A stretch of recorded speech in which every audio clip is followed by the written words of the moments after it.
Let me give you a small example of the determination of someone I have admired very, very much, and that was Rocky Marciano.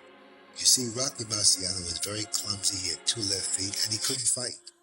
But Marciano was the most determined heavyweight champion I've ever seen. He never lost a fight. He is the one that really showed me what determination is all about. Determination is a powerful weapon that makes dreams come true with all parts of life.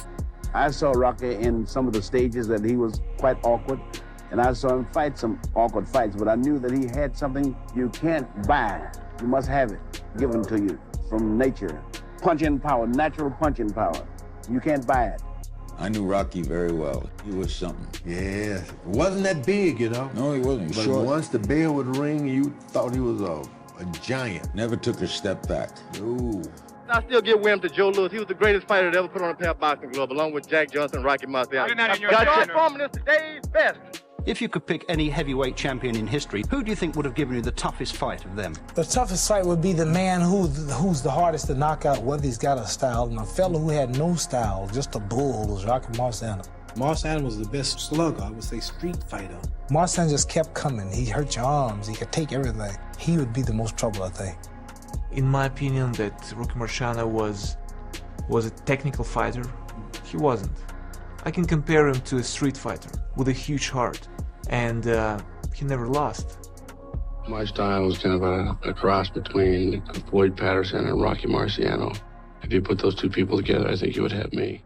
Being very short, he was able to get inside quicker with short arms and powerful punches. He turned those things that people thought was a disadvantage into an advantage. Plus, he had a tremendous heart and determination. And these things, what people don't know, don't show up on the statistic.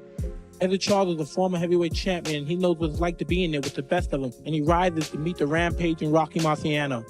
And this is why Rocky was such a great fighter, because he came back from the brink of defeat to hurt Charles, drop him down for the first time of the fight. And as we see here, Charles is trying to hold on to survive, but when Marciano wants to fight, he can't be stopped. This is a typical Marciano fight, overcoming all the obstacles, showing his tremendous will to win. Mike, a lot of people compare you with Rocky Marciano because of your punching power and your aggression. How do you react to those comparisons? Well, believe me, Alex, I'm flattered to be mentioned in the same breath with such a legendary fighter. I'm doing the best that Mike Tyson could do. And really, I think it was a privilege to even be mentioned in the same sentence with Rocky.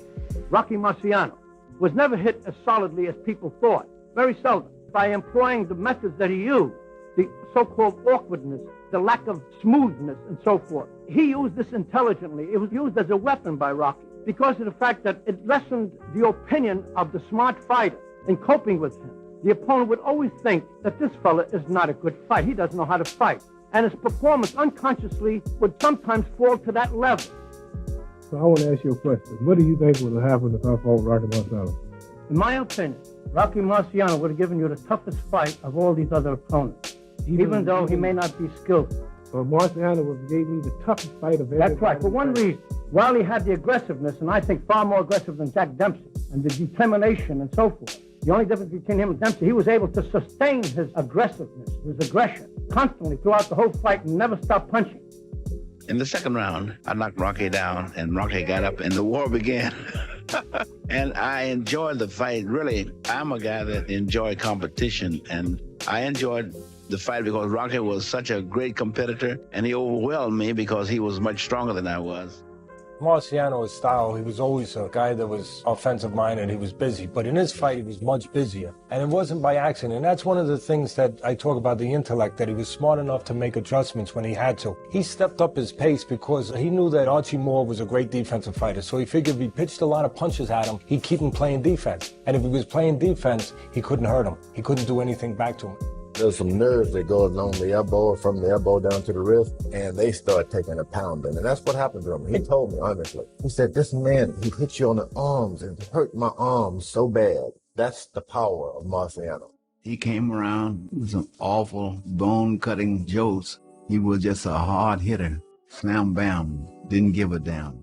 Just pounding his opponent on the ropes. He only knew one way to fight, and that's to come forward and throw murderous punches. And this is why Marciano was such a great champion. Non-stop punching for 15 rounds until the opponent went down, as Moore did here. Marciano and Walcott here fighting like gladiators, neither one giving an inch. Here we see both of them about to throw right hand, but Rocky just beat him to the punch. and down goes Jersey Joe Walcott. And an extra left hook, and we have a new champion. I was kind of glad in the 13th when I finally did hit home because you were ahead. You know, Rock, I was wondering when he was going to get to that 13th round. I don't see how you could think I could ever get it. You know, if it hadn't been for the 13th round, I perhaps could have won on to win the title. But you came on so strong and did such a terrific job and finishing me off, you know, and went on to be a great champion, which you've proven to be. I'm proud that I was the fellow you wanted from because you really have done boxing a great credit, and you're a real credit to the American way of life. You have to rate Rocky as one of the all-time greats because of his longevity and his record.